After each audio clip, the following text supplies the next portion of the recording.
안녕하세요, 홍승인 변호사입니다. 오늘은 중간간 무죄 판결 사례를 통해서 국민참여재판과 더불어 일반적인 공판 절차를 말씀드리고자 합니다. 국민참여재판은 크게 배심원 선정 절차, 그리고 공판 절차, 평의 절차, 판결 선고로 진행되며 재판 당일에 무죄, 유죄에 대해서 판결이 선고되는 게 특징입니다.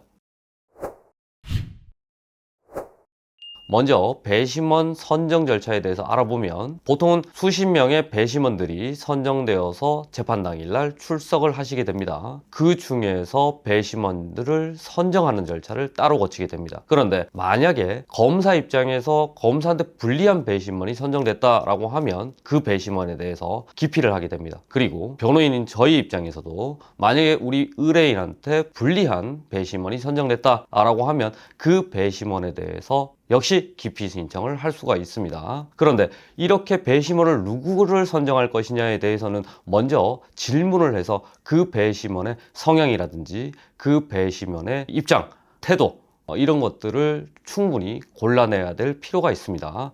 해서 이렇게 배심원이 선정이 되면 본격적으로 공판 절차에 접어들게 됩니다. 공판 절차 자체는 일반적인 공판 절차와 크게 다르지는 않지만 배심원들이 법조인이 아니기 때문에 그 배심원들에 대해서 충분히 이해나 설명을 해줄 필요가 있습니다. 예를 들면은 프리젠테이션을 통해서 사건의 개요, 그리고 이 사건이 왜 고소가 되게 됐는지, 고소한 이후에 사건이 어떻게 진행해 왔는지, 실제 그 당일날에는 어떤 상황이 있었는지에 대해서 충분히 배심원들한테 이해시킬 수 있도록 그렇게 설명하는 절차가 필요합니다. 그러기 위해서는 증거 수집을 잘 해야 되는데요. 이걸 갖다가 우리는 증거조사라고 합니다. 증거조사 단계에서는 CCTV, 그리고 녹음 파일, 그리고 문자 등 객관적인 증거를 확보를 해서 배심원들한테 현출시킬 필요가 있습니다. 예를 들어서 어떤 날에 누가 누구로부터 중간간을 당했다라고 고소인은 주장을 하는데 여기에 대해서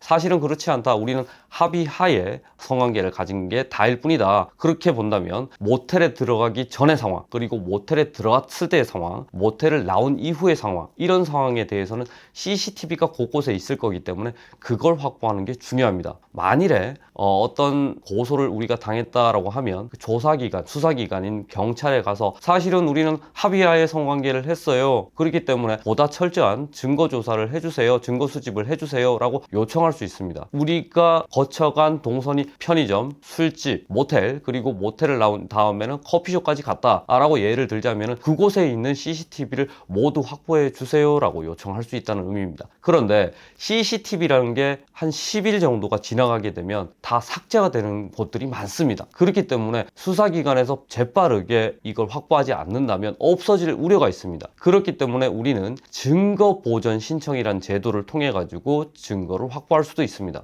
또는 우리가 직접 그 편의점, 모텔, 그리고 택시, 그 모텔에 나와서 카페에 갔다라고 하면 그 카페에 가서 CCTV를 확보하고자 하는 노력을 기울일 필요도 있다는 것입니다. 이런 증거조사 단계를 거친 다음에 증인신문을 하게 되는데요. 증인신문은 피해자는 당연히 증인으로 출석하게 되는 게 일반적입니다. 그리고 우리 편 목격자가 있다면 그 목격자를 우리가 증인 신청을 해서 증인으로 출석시키는 것도 한 방법입니다. 피해자에 대한 증인신문은 영화나 드라마에 나온 것처럼 강력하게 이 일원에 대해서, 이 피해자에 대해서 인격적으로 모멸감을 준다든가 아니면 공격적으로 증인신문을 해서는 안 됩니다. 객관적인 증거 자료를 통해서 피해자인 증인한테 제시를 한 다음에 피해자인 당신이 주장하는 진술하고 객관적인 CCTV 자료하고는 상당히 차이점이 많이 보입니다. 그런데 당신은 왜 이렇게 주장을 하는 것인가요? 그리고 예를 들면 CCTV 상에 나오는 모습을 보면 당신은 성관계 이후에 그 다음날 나오면서 웃으면서 거리를 다니고 있습니다. 또는 웃으면서 차를 마시고 있습니다. 그렇다면 당신이 주장하는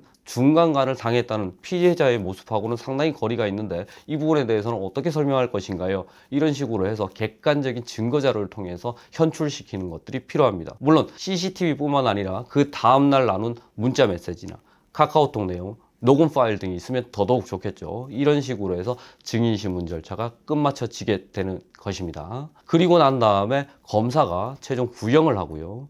변호사인 제가 최종 변론을 하고 마지막으로 의뢰인인 피고인이 최종 진술을 하면서 공판 절차가 마무리되게 됩니다. 그 다음으로 평의 절차로 진입하게 되는데요. 평의 절차라 함은 배심원들이 나는 이런 의견이다, 나는 저런 의견이다, 각종 토의와 토론을 통해 가지고 결론을 내리게 되는 절차를 뜻합니다. 만장일치의 판결이 내려지면 판결서를 재판부에 전달하게 됩니다. 배심원의 판결은 재판부의 판단을 돕기 위한 공고적 효력이 있는데요. 사실상 재판부에서는 배심원들의 판결이 오게 되면 그 판결에 따르는 경우가 굉장히 많습니다. 우리 의뢰인의 경우도 만장일치로 무죄 판결이 나왔고 그대로 무죄 판결이 내려졌습니다. 일반 공판 절차하고 다르게 일반 공판 절차는 1회 공판기일, 2회 공판기일, 3회 공판기일, 그리고 공판 절차가 종결이 되면 그 이후에 판결 선고기일을 따로 잡는데요. 국민참여재판의 경우에 있어서는 그 당일날에 평의 절차를 마치고 나서